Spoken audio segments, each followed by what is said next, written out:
Good morning, আশা করি সবাই ভালো আছো, সুস্থ আছো। আমি প্রিয়াঙ্কা চলে এসেছি আবার একটা নতুন দিনের ব্লগ নিয়ে। আজ হলো বুধবার আর সকাল সকাল ঘুম থেকে উঠে আমি চলে এসেছি কিচেনে, কিন্তু রান্না করতে নয়, শুধু চায়ের জলই বসাচ্ছি, চা করব। আসলে ও অফিসে এখন বলছে অফিসে গিয়ে ব্রেকফাস্ট করবে, কেননা অফিসে নাকি কালকে দেখেছে যে সাউথ ইন্ডিয়ান খাবার ব্রেকফাস্টে সার্ভ করছে। তো দোসা, ইডলি এগুলো সবই ও খেতে খুব ভালোবাসে, তাই জন্য বললো আজকে অফিসে গিয়েই খাবে, মানে ব্রেকফাস্টটা করবে। কিন্তু বাড়ি থেকে তো আর শুকনো মুখে পাঠাবো না, তাই জন্য আমি একটু ছোলা আর একটু চা আর বিস্কিট করে দিলাম, র চা করে দিয়েছি, আর একটু বিস্কিটের কৌটোটাও রেখে দিয়েছি, যদি ওর আরও খেতে ইচ্ছা করে তাহলে খাবে।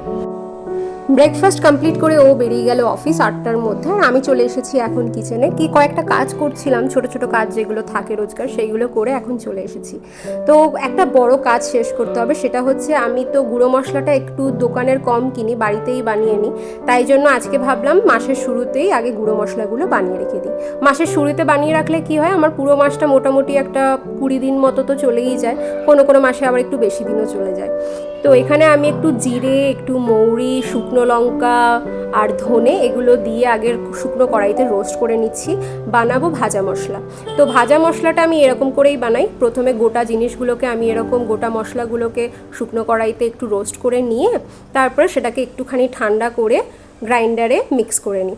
তো এটাতে কি হয়, ভাজা মশলাটার সেন্টটাও খুব ভালো হয়, আর যে কোনো নিরামিষ তরকারিতে এই ভাজা মশলা একটু ছড়িয়ে দিলে তরকারির কিন্তু স্বাদও দ্বিগুণ হয়ে যায়।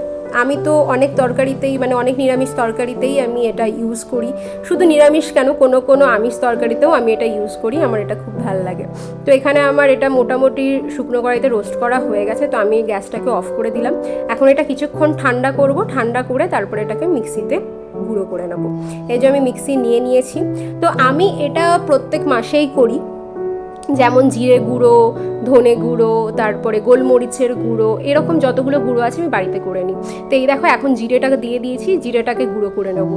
মোটামুটি আমি চেষ্টা করি যাতে 15-20 দিন অ্যাটলিস্ট যাতে যেতে পারে সেরকম অনুযায়ী। তো এই দেখো জিরেটা গুঁড়ো হয়ে গেছে, আর এই গুঁড়ো করলে কিন্তু গন্ধটা খুব সুন্দর বেরোয়, বাইরের মশলার থেকে কিন্তু বাড়িতে যে গুঁড়োটা করা হয় ওইটার গন্ধ কিন্তু অনেক গুণ ভালো। আর এখানে আমি ধনে নিয়ে নিয়েছি, এখন ধনেটাকেও গুঁড়ো করে নেবো। তো প্রত্যেকটা জিনিসই এরকম গুঁড়ো করে নিই, আর আমি যেদিনকে করি একসাথেই সবকটা গুঁড়ো করে নিই, যাতে কি হয় কাজটা একসাথেই শেষ হয়ে যায়।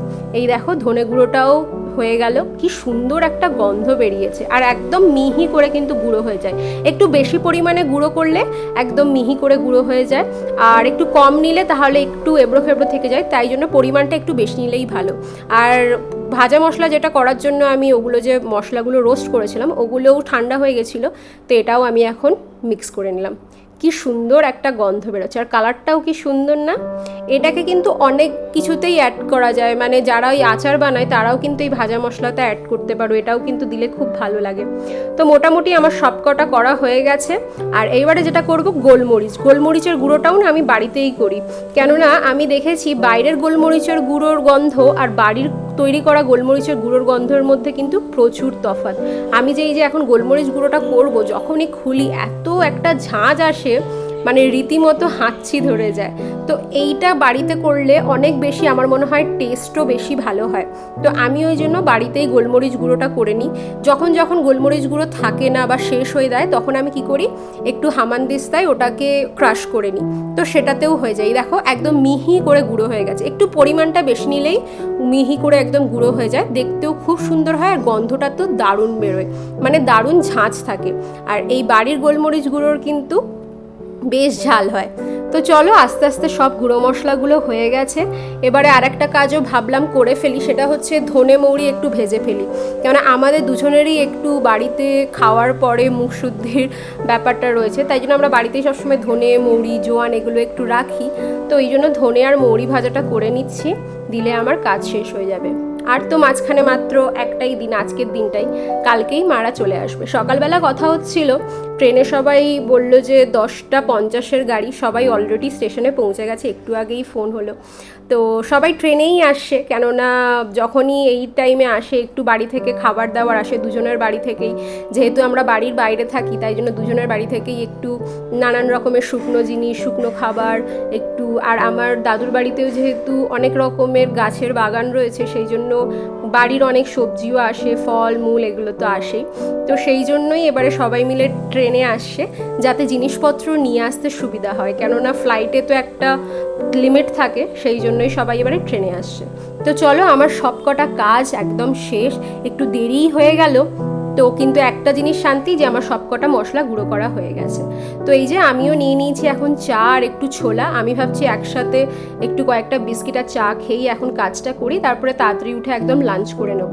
আর আমি র চায় বিস্কিট দিয়ে খেতে ভীষণ ভালোবাসি, আমার একটা দুটোতে হয় না, আমি একদম একসাথে 7-8টা বিস্কিট খেয়ে নিতে পারি র চায়। তো সেই জন্য আমি এটা নিয়েই এখন বসলাম, দিয়ে কাজে বসবো। তো দেখিয়েছিলাম এইটা, তোমাদের মনে আছে যে এটাতে আমি কন্টেনারটা যে কিনেছিলাম ঠাকুরের জামা কাপড় রাখবো বলে। তো এখন আমি পুজো করতে চলে এসেছি, ভাবলাম যে ঠাকুরের জামা কাপড়টা আগে রেখে নিই। এটাকে একটু ধুয়ে নিয়েছিলাম, ধুয়ে এটাকে শুকোতে দিয়েছিলাম, তো আজকে দেখলাম শুকিয়ে গেছে। তো এখন আমি জামা কাপড়গুলোকে গুছিয়ে রাখবো। বেশ বড় কিন্তু কন্টেনারটা, মানে আমি এত জামা রয়েছে, আসন রয়েছে, তাও দেখছি কি যে সবে হাফ কভার হয়েছে, মানে হাফেরও কম কভার হয়েছে, এখনও প্রচুর জায়গা রয়েছে।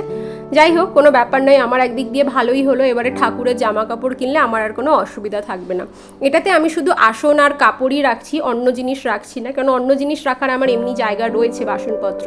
চলো এবারে এটাকে গুছিয়ে নিয়ে পুজো করে তারপরে লাঞ্চ করতে বসি। আজকে এখন ডিনারে খাবো পনির। এখন বাজে হচ্ছে রাত 8:30। চলে এসেছি একটু পনিরের তরকারি করতে। আজকে পনিরটা বানাবো একটু আলু, ক্যাপসিকাম এইসব দিয়ে, নিরামিষ পনির, কোনো পেঁয়াজ রসুন এগুলো ইউজ করছি না, শুধু একটু আদা বাটা ইউজ করে নিয়েছি। একটু আগেই সবার সাথে কথা হলো, সবাই ট্রেনে আসছে, কিন্তু একটু ট্রেনে বোর হয়ে যাচ্ছে, কেন অনেকটা জার্নি তো কলকাতা থেকে ব্যাঙ্গালোরে, সেই জন্য সবাই একটু বোর হয়ে যাচ্ছে। যাই হোক, আজকেরই শুধু রাতটা, কালকে অলমোস্ট 5টার মধ্যে হয়তো আমাদের ঘরেই ঢুকে যাবে, কেননা 3:30-4টার মধ্যে ট্রেন ঢুকে যায় মোটামুটি স্টেশনে। তো চলো এবারে খেতে বসি। আজকের ভিডিওটাও এতটাই থাক, যদি ভিডিও ভালো লাগে একটা লাইক করে দিও, কমেন্টে অবশ্যই জানিও ভিডিও কেমন লাগছে। সবাই ভালো থেকো, সুস্থ থেকো, দেখা হবে খুব শিগগিরই। আর আমার চ্যানেলে নতুন হয়ে থাকলে প্লিজ একটা সাবস্ক্রাইব করে দিও। Thank you so much.